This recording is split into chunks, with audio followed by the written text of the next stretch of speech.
saudara-saudari yang terkasih, selamat pagi Wanyambe. Mari kita merenungkan dan mendengarkan sabda Tuhan di hari ini yang diambil dari Injil Yohanes bab 21 ayat 20 sampai 25. Tuhan bersamamu. Inilah Injil suci menurut Santo Yohanes. Setelah Yesus yang bangkit berkata kepada Petrus, "Ikutlah aku."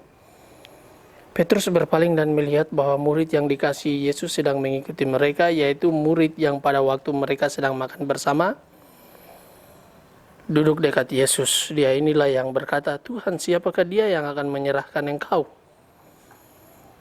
Ketika Petrus melihat murid itu, ia berkata kepada Yesus, "Tuhan, apakah yang akan terjadi dengan dia ini?" Jawab Yesus, "Jikalau aku menghendaki supaya ia tinggal hidup sampai aku datang, itu bukan urusanmu. Tetapi engkau ikutlah aku." Maka tersebarlah kabar di antara saudara-saudara itu bahwa murid itu tidak akan mati.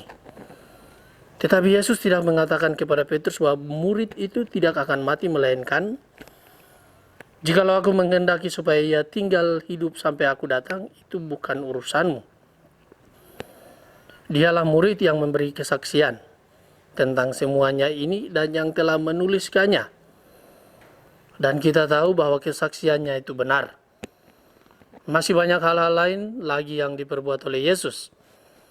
Tetapi jikalau semuanya itu harus dituliskan satu persatu, maka agaknya dunia ini tidak dapat memuat semua kitab yang harus ditulis itu. Demikianlah sabda Tuhan. Bapak, Ibu, saudara-saudari yang terkasih, tema yang akan kita renungkan di hari ini itu berkaitan dengan ingin tahu.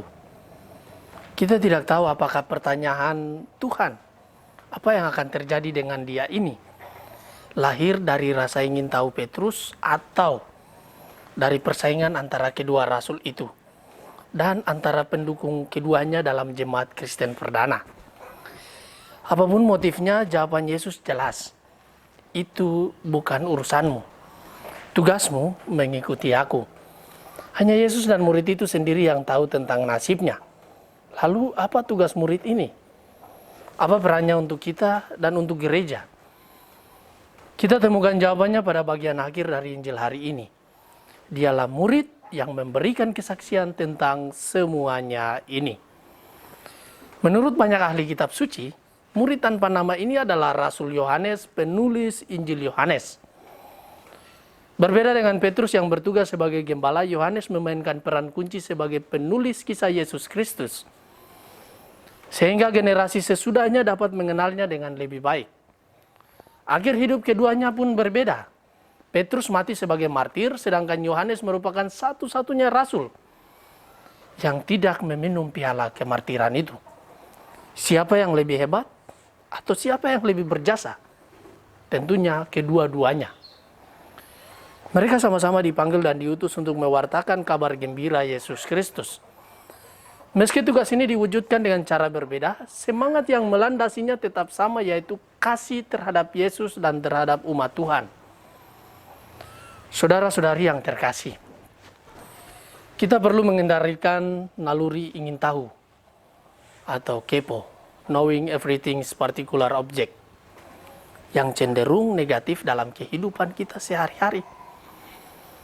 Ada urusan-urusan tertentu yang terjadi pada orang lain adalah bukan urusan kita.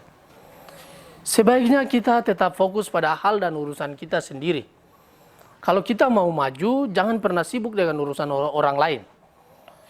Tetapi berusahalah untuk diri kita sendiri bagaimana kita bisa maju dan menginspirasi orang lain.